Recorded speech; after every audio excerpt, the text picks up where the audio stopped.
Hello all, welcome back.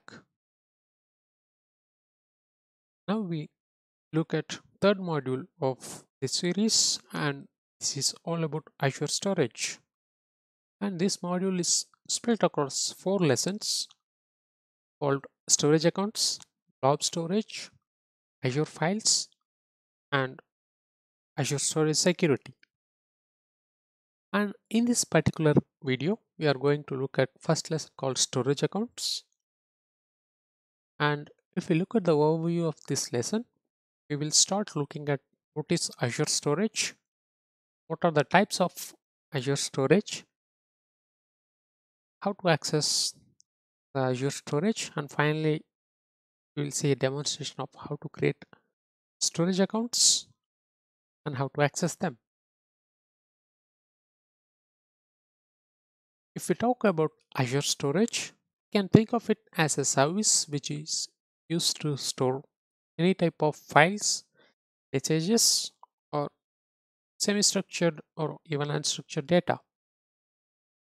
This is a durable storage and it is fully secure, which provides both encryption at rest and in transit, and it scales very well, and it has very high uptime and is managed service from Microsoft. End user can create multiple storage account within a subscription, and we can manage those multiple versions or accounts. There are generally three categories in which we want to use Azure Storage. One is for virtual machines. We can use virtual machine disk or file shares to store data in virtual machines. And the second type of storage which normally users use is what is called unstructured data. Here we can directly store the files as blobs or dump them in data lake store. And the third category is what we call structured data. Here we can use Azure SQL DB or even Cosmos DB for JSON files, and Azure Tables, which is a sort of both structured and unstructured as well. It doesn't have a fixed schema, so I would perfectly call them as semi-structured.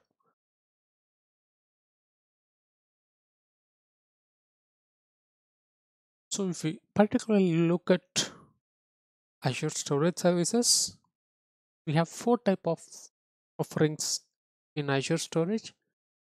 First, we call it as Azure Blobs. So this is a massively scalable object store, and this REST-based offering, and it can be used to store any type of unstructured data. It can store binaries like images or any other files or even PDFs, etc. The next service is what we call Azure Files, and this is exactly the same type of share drive which we normally use in our on-prem. So it's a managed file service from Microsoft which supports standard SMB 3.0 protocol. And next type is what we call Azure Tables. This is again a tabular data storage which has schemaless storage for structured data. Finally, what we call it as Azure Queues. This is again a messaging queue, and a producer can write messages in the queue and the consumer can consume those messages for processing. This helps in decoupling the applications.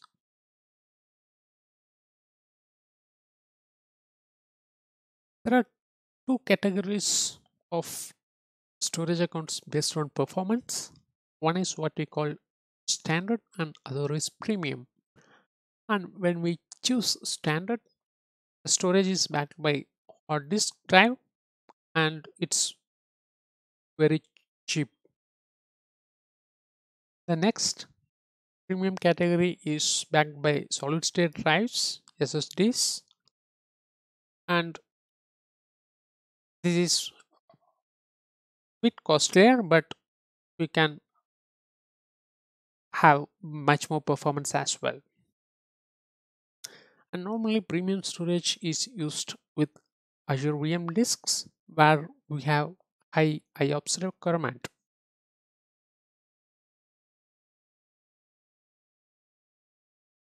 There are in general three type of storages which is currently available. The latest is what we call storage V2 and it has lower cost per GB and it supports all the four services which we have discussed a bit earlier. And this is the recommended storage type which is good for new users. And we have two legacy storages available as well. Call it as storage V1 and blob storage. Storage V1 is similar to the latest storage V2 which supports all services, but the technology is different and Microsoft normally recommends to use storage V2. And the blob storage is the one which is specialized only to store unstructured data. It's particularly blob data, but this is also a legacy type and storage V2 offers better for performance and price considerations. One thing to note is that we can easily switch from storage V1 and blob storage directly to storage V2.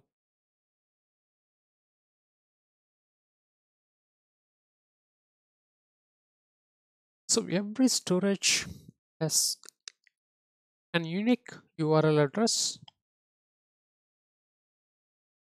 If it is blob, we will have particular format. If it is table, we have particular format like that.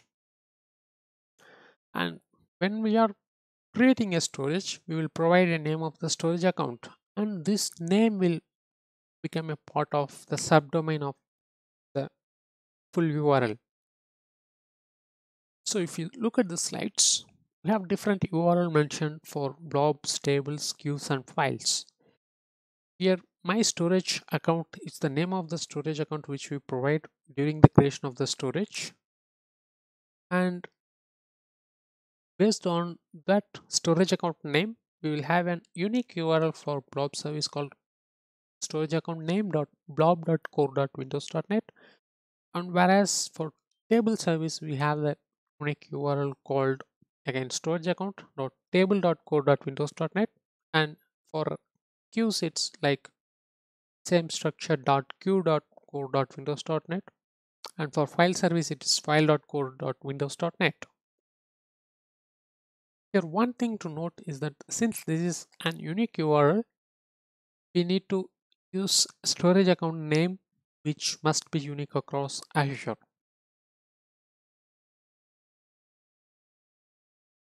And if we want to use our custom domain name, we can even map CNAME records to the blob service account. But this is only available for blob service.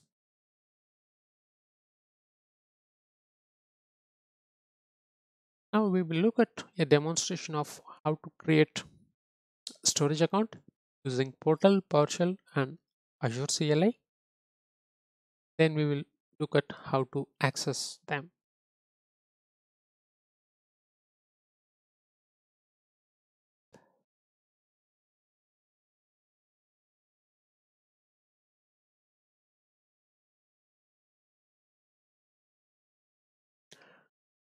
Now we are looking at Azure Portal.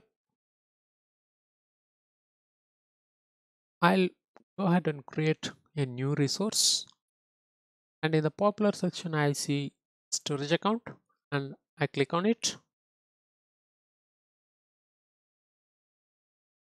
and it will prompt for details like basics and advanced. Now I'll try to create a new resource group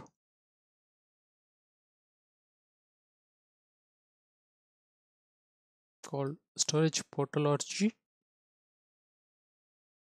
and I need to provide a storage account name.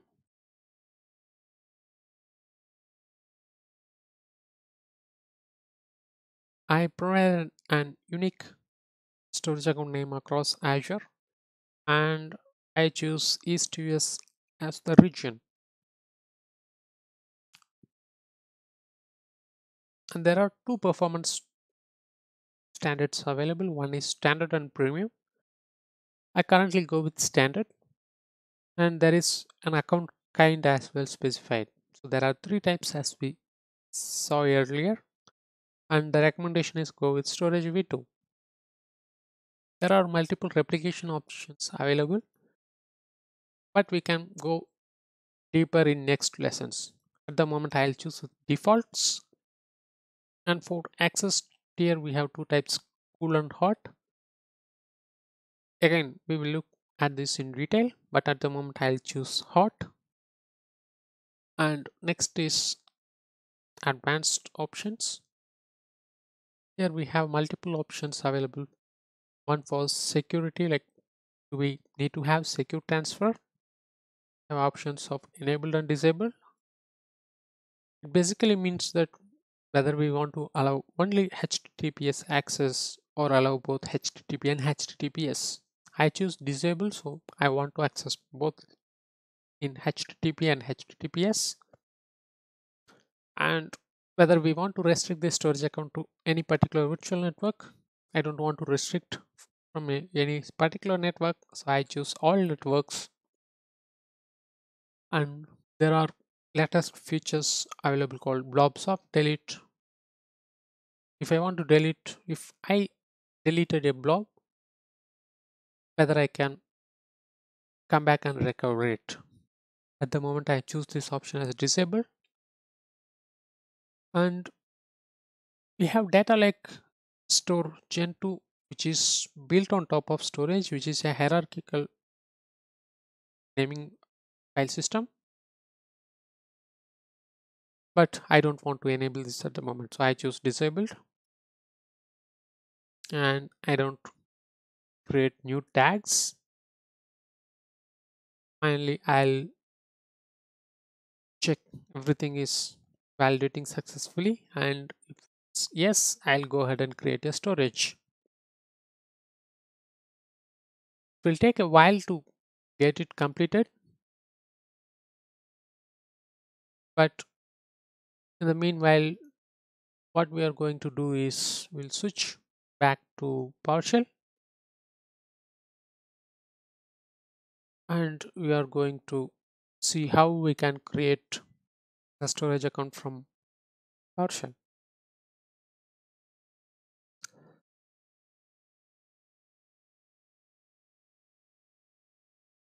Now, if you look at the commandlet which I have selected, I have just set two variables. One is called resource group and location, and I am going to create a new resource group.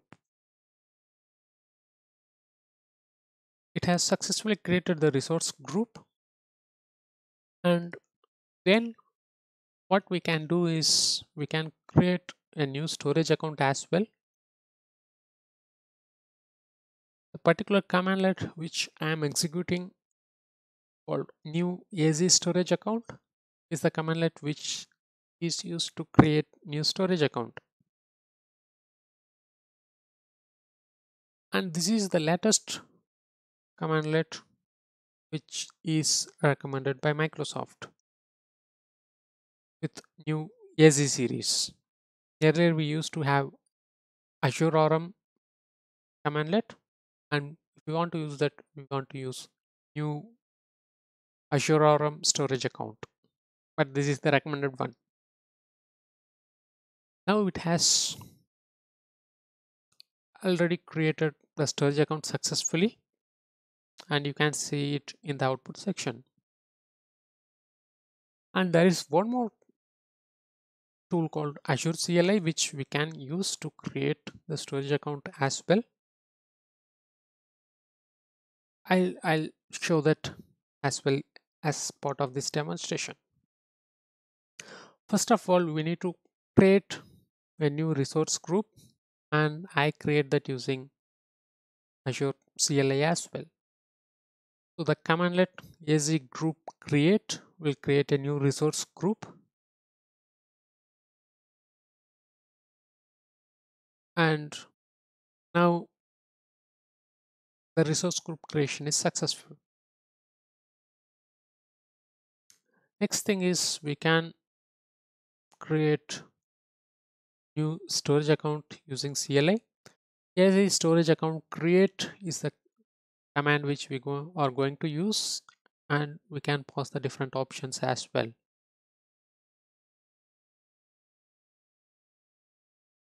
Now once I execute this command, it will again create a new storage account. There is some name conflict, and it's not unique across Azure. So I'll try to create new one, different name.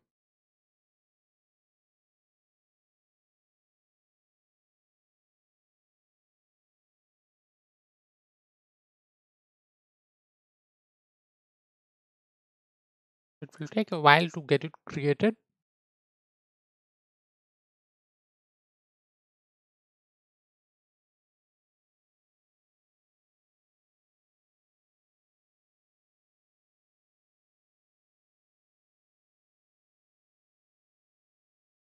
Now it's successful. We'll switch back to Azure portal,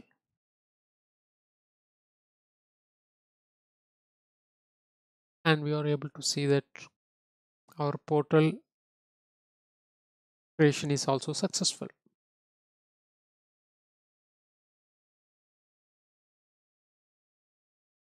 Next thing we are going to look at is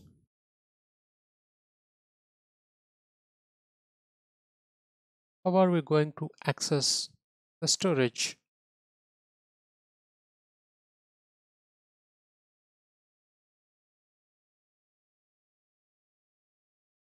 For that, we need a tool called Azure Storage Explorer, and this is an installable tool which works on Windows, Linux, or Mac, and we can access multiple accounts and subscriptions using the same tool, and we can use it for creation, deletion, and view and edit of storage account resources. And this is not just for blobs. We can use it to manage queues, table, files, and in addition we can use it for data lake storage and Cosmos DB. There is a concept of shared access signature where we can provide a unique URL structure or query string structure for accessing particular set of files. So we can generate those SAS keys as well as a part of Storage Explorer. And there are different connection options which we can get with Storage Explorer. One is what we called connecting with an Azure account. We can use our Azure credentials and we can log in, and it will show all the Azure storage accounts which is available in that particular subscription or the account. And next is what we call connection string. So we will get a unique connection string for storage, and we can directly use those connection string. And if we already have shared access signature for particular files or particular storage container, we can use that shared access signature as well. And Next is what we call the conventional method, which is using the storage account name and the unique key.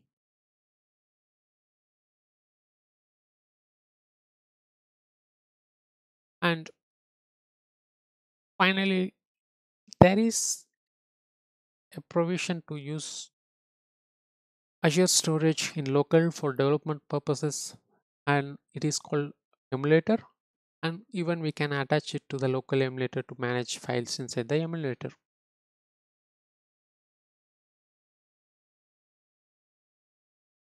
So we will switch to a demonstration of how to use Storage Explorer.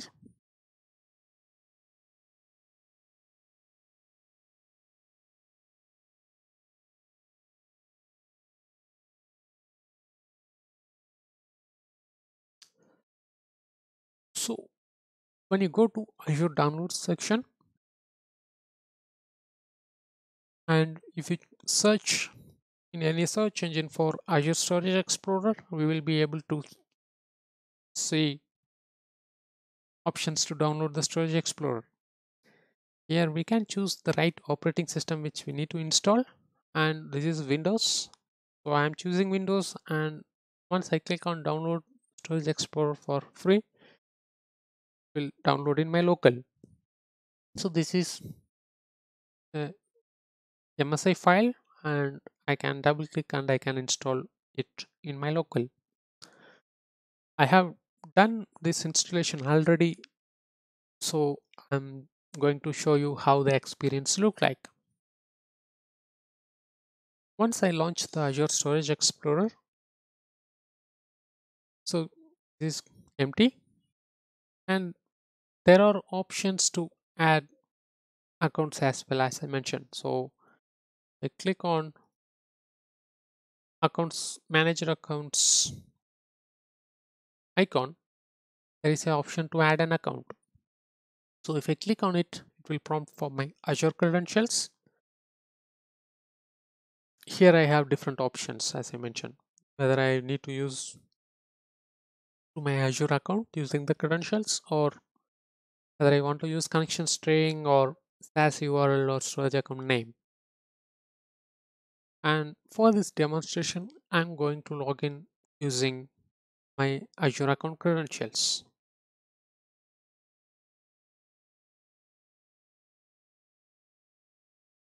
So it's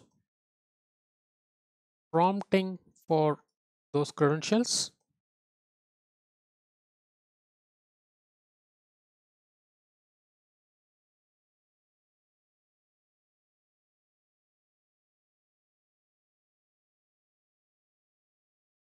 and once I provide those credentials and login, is successfully authenticating, and it shows the subscriptions which is available under this particular account. I can filter some of the subscriptions, so I just want to choose only one subscription and I click on apply. So it will list all the storages which are available under this particular subscription. So I have one Azure storage account created from portal, and one from PowerShell, and one from CLI. And if I expand the storage account, there are 4 services available: blobs, files, queues, and tables. And as a part of this demonstration, I'll create a new blob container called my container, and under that we can add some files. So the current hierarchy is we have a storage account, and under that a blob container, and I can upload files or folder from my local. So at the moment I'm just trying to upload the storage explorer setup file,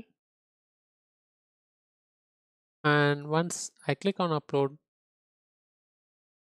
you will be able to see it's uploading successfully.